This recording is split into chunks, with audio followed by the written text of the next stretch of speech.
Bonjour à toutes et à tous, bienvenue sur Radio Foot 24, votre rendez-vous quotidien avec toute l'actualité du football mondial.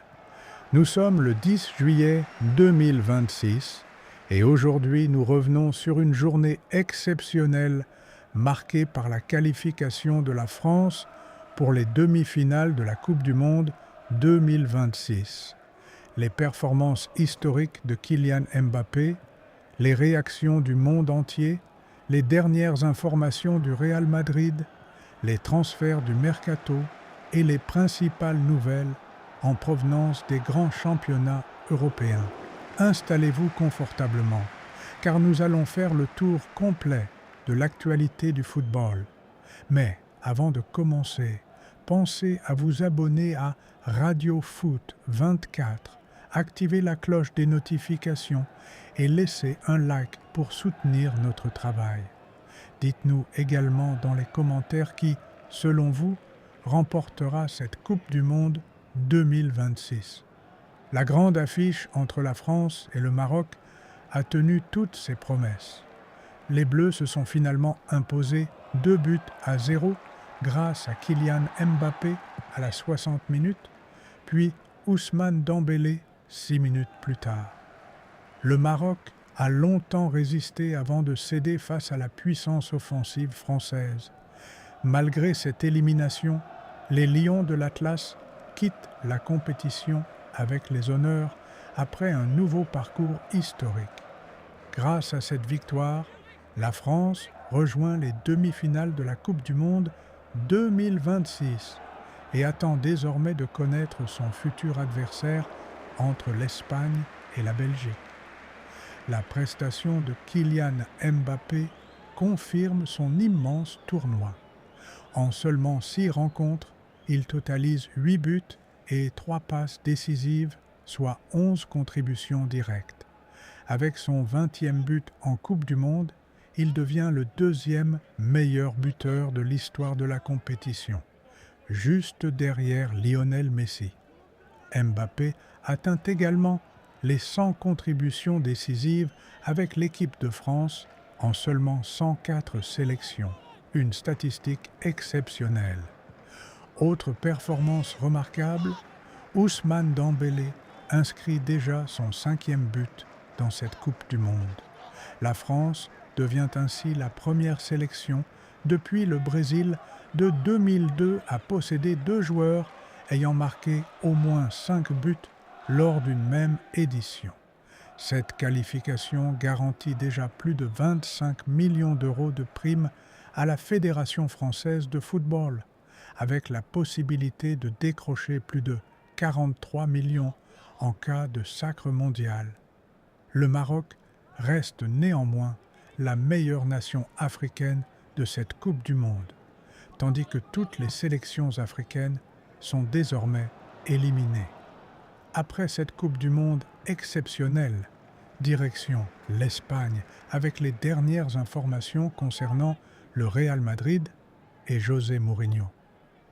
À Madrid, une nouvelle ère commence officiellement. José Mourinho a dirigé sa première journée en tant qu'entraîneur du Real Madrid et a immédiatement donné le ton. Le technicien portugais a affirmé que son objectif est de bâtir une véritable culture du travail, de la responsabilité et de l'ambition. Selon lui, porter le maillot du Real Madrid ne suffit pas. Chaque joueur doit travailler pour le club et défendre ses valeurs au quotidien. Le Special One devra débuter la préparation estivale sans plusieurs titulaires, encore engagés ou récemment rentrés de la Coupe du Monde. L'entraîneur préfère cependant voir cette situation comme une opportunité. Il compte profiter de cette période pour observer les jeunes talents du centre de formation et du Castilla. Mourinho estime que ces joueurs auront l'occasion de démontrer leur qualité et de gagner sa confiance avant le retour des internationaux. Dans un entretien accordé à France Football, l'ancien capitaine du Real Madrid, Iker Casillas, est revenu sur plusieurs moments marquants de sa carrière.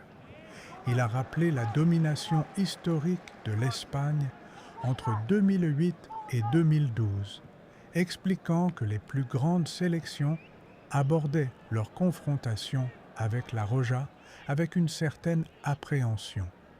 Casillas est également revenu sur sa relation avec José Mourinho. Après une première saison très proche de son entraîneur, leur relation s'est progressivement détériorée. Aujourd'hui, il affirme que les tensions appartiennent au passé et qu'ils peuvent désormais échanger sereinement. Toujours en Espagne, le FC Barcelone poursuit son mercato avec prudence. Le club catalan refuse de payer les 40 millions d'euros réclamés pour Karim Adeyemi. Les dirigeants blaugranas restent convaincus qu'un accord pourra être trouvé à un tarif inférieur. De son côté, le joueur privilégierait toujours un transfert vers Barcelone. L'avenir de Ferran Torres demeure également incertain. L'attaquant espagnol a reçu plusieurs propositions et pourrait quitter la Catalogne avant la fin du mercato si une offre satisfaisante arrive sur la table des dirigeants barcelonais. Sur la scène internationale, le jeune prodige Lamine Yamal a une nouvelle fois fait parler de lui. Interrogé sur la notion de aura dans le football, il a cité Cristiano Ronaldo comme l'exemple parfait d'un joueur qui impose naturellement le respect dès son arrivée sur un terrain, comparant son charisme à celui des plus grandes stars du cinéma. Enfin, une importante nomination a été officialisée. Jorge Jesus devient le nouveau sélectionneur du Portugal. Le technicien portugais aura pour mission de préparer la sélection aux prochaines grandes compétitions internationales et d'accompagner la nouvelle génération du football portugais. Après l'Espagne, place maintenant au reste de l'Europe avec les dernières informations de Premier League, de Serie A, de Bundesliga, de Ligue 1, ainsi que tous les principaux transferts du mercato estival. Après l'actualité espagnole, faisons maintenant le tour des principaux championnats européens avec les dernières informations du mercato estival. En Italie, Naples poursuit activement son recrutement. Le club champion d'Italie a trouvé un accord avec l'ailier argentin Ezequiel Zeballos pour un contrat de 5 ans. Le joueur a refusé une offre très lucrative du CSKA Moscou afin de privilégier le projet napolitain. Le transfert dépend désormais des ventes que le Napoli devra réaliser avant de transmettre une offre officielle à son club. Toujours en Serie A, Ahmed Traoré est tout proche de rejoindre le Genoa. Un accord a été trouvé avec l'Olympique de Marseille pour un prêt assorti d'une option d'achat supérieure à 8 millions d'euros. L'international ivoirien devrait relancer sa carrière dans le championnat italien. En Espagne, l'Atlético Madrid continue de renforcer son effectif. Le milieu danois Morten Hjulmand a passé avec succès sa visite médicale et s'apprête à signer un contrat de 5 saisons.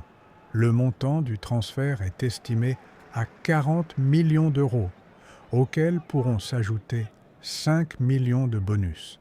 En Angleterre, Manchester United poursuit les démarches pour recruter le milieu brésilien Ederson. Une première visite médicale a été effectuée, mais une seconde évaluation est prévue avant la validation définitive de l'opération. Si tout se déroule comme prévu, le transfert avoisinera 45 millions d'euros. Toujours en Premier League, une inquiétude concerne la sélection anglaise. Declan Rice a été placé à l'isolement après avoir contracté un virus.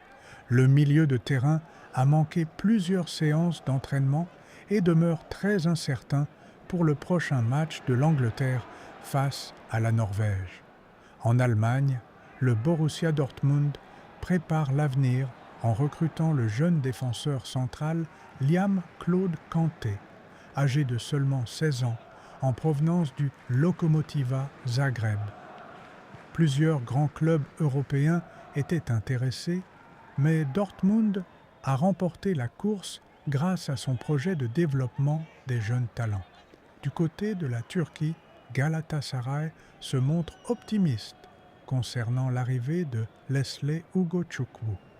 Un accord existe déjà avec le joueur et de nouvelles discussions sont prévues avec Burnley afin de finaliser le transfert dans les prochains jours. En France, le RC Lens s'intéresse au défenseur Armando Obispo afin de compenser un éventuel départ de Malang Sarr. Les premières discussions entre les différentes parties sont déjà engagées. Enfin, plusieurs statistiques impressionnent toujours autant. William Saliba enchaîne les performances exceptionnelles avec Arsenal et l'équipe de France. Lors de ses 13 derniers matchs, toutes compétitions confondues, son équipe n'a encaissé qu'un seul but dans le jeu lorsqu'il était présent sur le terrain. Une régularité qui confirme son statut parmi les meilleurs défenseurs du football mondial.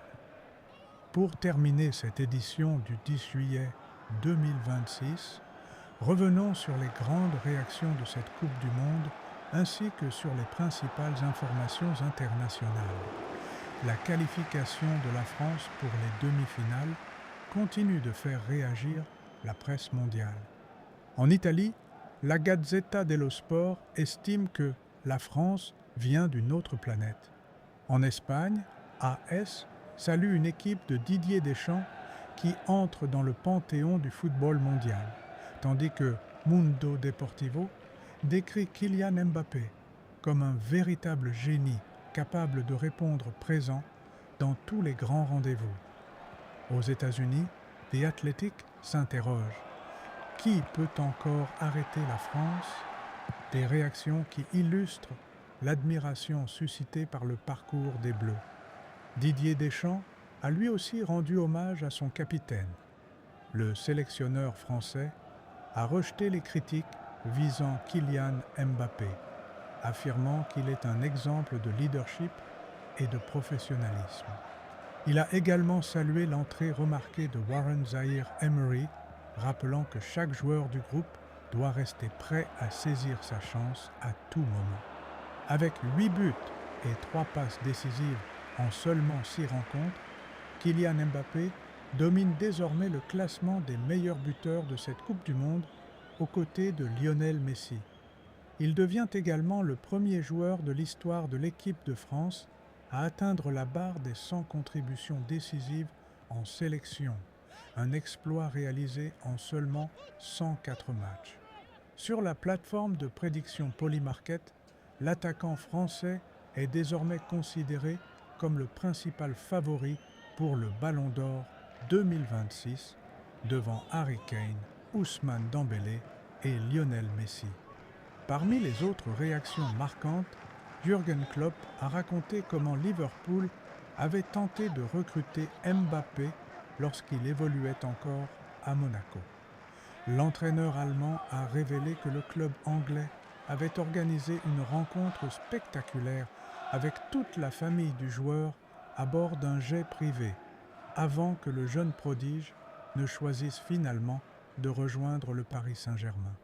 Du côté de l'Afrique, une information a alimenté les débats autour de Sadio Mané. Des rumeurs ont annoncé une retraite internationale de l'attaquant sénégalais, tandis que d'autres sources ont rapidement indiqué qu'aucune annonce officielle n'avait été confirmée. Les supporters attendent désormais une prise de parole définitive du joueur pour connaître sa décision. Enfin, malgré son élimination face à la France, le Maroc quitte cette Coupe du Monde avec les honneurs. Les Lions de l'Atlas restent la nation africaine la plus performante du tournoi et confirment, une nouvelle fois, leur place parmi les meilleures sélections du monde. Cette génération continue d'inspirer tout un continent et laisse entrevoir de grandes ambitions en vue des prochaines compétitions internationales. C'est la fin de cette édition de Radio Foot 24 du 10 juillet 2026. Merci de nous avoir suivis. Si cette vidéo vous a plu, n'oubliez pas de laisser un like, de vous abonner à la chaîne et d'activer la cloche de notification pour ne manquer aucune actualité du football mondial. Partagez également votre avis dans les commentaires. La France est-elle désormais la grande favorite pour remporter la Coupe du Monde 2026? Et quel joueur vous a le plus impressionné depuis le début de la compétition? Merci à toutes et à tous pour votre fidélité. Prenez soin de vous et rendez-vous très bientôt sur Radio Foot 24 pour une nouvelle édition de l'actualité du football. À très vite.